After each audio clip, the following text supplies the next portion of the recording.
وہ آج کوئی 12ویں دفعہ تیار ہوئی تھی۔ لڑکے والے دیکھنے آ رہے تھے۔ اسے اب پہلے جیسی گھبراہٹ نہیں ہوتی تھی جو پہلی دفعہ میں ہوتی ہے، بلکہ وہ تو آنے والوں کا جواب بھی جانتی تھی۔ تو جب اس کی ماں نے کہا وہ تیار ہو جاتی۔ اس نے آئینے میں خود کو دیکھا۔ وہ بلا شبہ حسین تھی، سونے جیسی سنہری آنکھیں، دودھیا رنگت، کھڑا ناک نقشہ۔ آج پھر سے تیار ہوتے ہوئے ہر بار کی طرح جیسی پھر اداسی تھی۔ وہ جو جواب اچھے سے جانتی تھی لوگوں کا، لیکن پھر بھی امید پر دنیا قائم ہے والی بات کو دل میں رکھ کر وہ فضول خیال کو جھٹک دیتی۔ اور جب لڑکے والے آئے تو وہ ایک بار پھر سے سج دھج کر مقتل کی جانب جانے لگی۔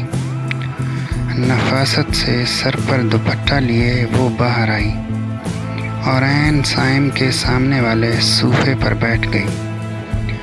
صائم اس حسین پیکر کو حق دق دیکھے جا رہا تھا۔ الشبہ نے سفید جوڑا جس پر گولڈن اور سلور کام تھا زیبتاً کیا ہوا تھا، اس پر سفید رنگ کھلتا بھی بہت تھا۔ ہاتھوں میں جوڑے سے ہم رنگ چوڑیاں تھیں اور بالوں کی کھجوری چوٹی بنائی ہوئی تھی۔ اسے میک اپ کا اتنا خاص شوق نہیں تھا، لیکن کاجل یا آئی لائنر ضرور لگاتی تھی اور وہ جاذب نظر آنے لگتی، حتیٰ کہ اس کا پل کے لیے خاص نقص بھی نظر انداز کر دیا گیا۔ وہ لڑکے کے سامنے بیٹھ گئی اور سوال جواب کا سلسلہ شروع ہو گیا۔ وہ ان سب سوالوں کے جوابات سن کر پک چکی تھی۔ سامنے بیٹھا صائم اسے بغور دیکھ رہا تھا۔ صائم کی امی نے گلا گھنگارا اور صائم کو اپنی طرف متوجہ کیا۔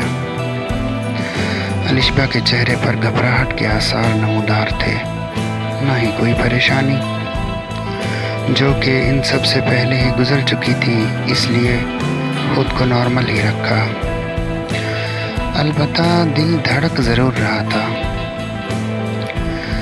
آپ کی بیٹی کو دیکھ کر لگتا ہے کہ کھاتے پیتے گھرانے سے ہے، لیکن آپ لوگ تو متوسط سے لوگ ہیں، تو پھر یہ ایسی کیوں؟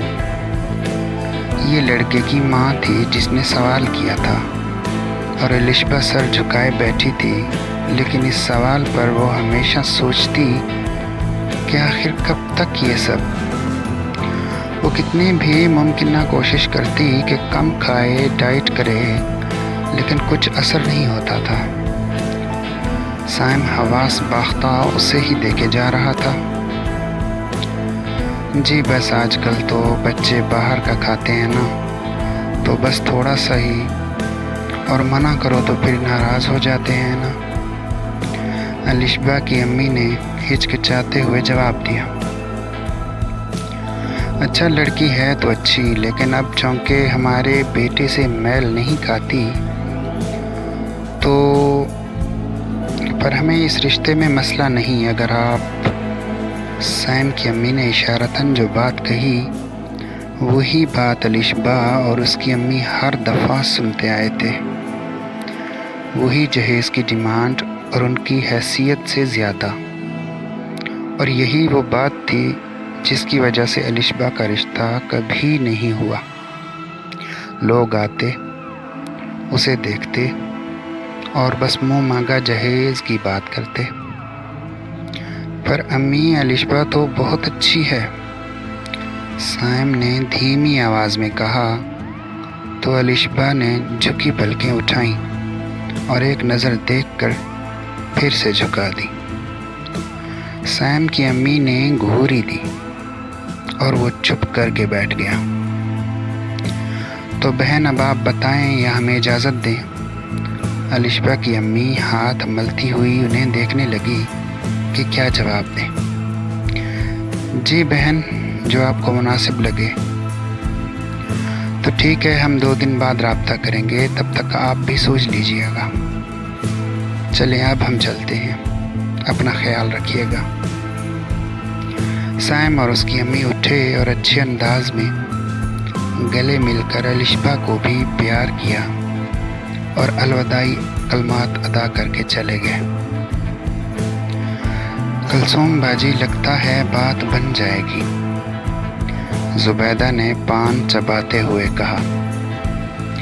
بس تم دعا کرو، لیکن یہ جہیز والی بات، تم سے کتنی دفعہ کہا ہے کہ ایسے رشتے نہ لایا کرو، انہیں بتا دیا کرو۔ مجھے اپنی بیٹی کی فکر لاحق ہے، ورنہ جہیز تو میں دے دوں، لیکن اس طرح؟ امی آخر کیا مسئلہ ہے؟ درجن بھر رشتے دیکھ ڈالے، لیکن آپ نے کسی کے لیے بھی ہاں نہیں کیا۔ اور تو اور اب جب مجھے الشبہ اچھی لگی تو وہاں جہیز کی بات رکھ دی۔ پہلے تو کبھی ایسے نہیں کیا آپ نے۔ سائم گھر آتے ہی ماں کے ساتھ شروع ہو گیا تھا۔ تمہارا دماغ تو ٹھیک ہے نا؟ وہ تو اس زبیدہ نے بتایا نہیں کہ لڑکی ایسی ہوگی، ورنہ میں وہاں جاتی بھی نہیں۔ ایسی سے کیا مطلب ہے بھائی آپ کا؟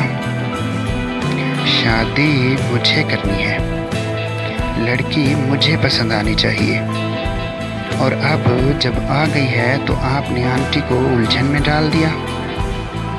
سائم کو قطعی اس بات کی پرواہ نہ تھی کہ الشبہ کیسی دکھتی ہے، بس پہلی نظر میں ہی جو وہ دل میں گھر کر گئی تھی، اسے ہی اپنی بیوی کے روپ میں دیکھنے کا خواہش مند تھا۔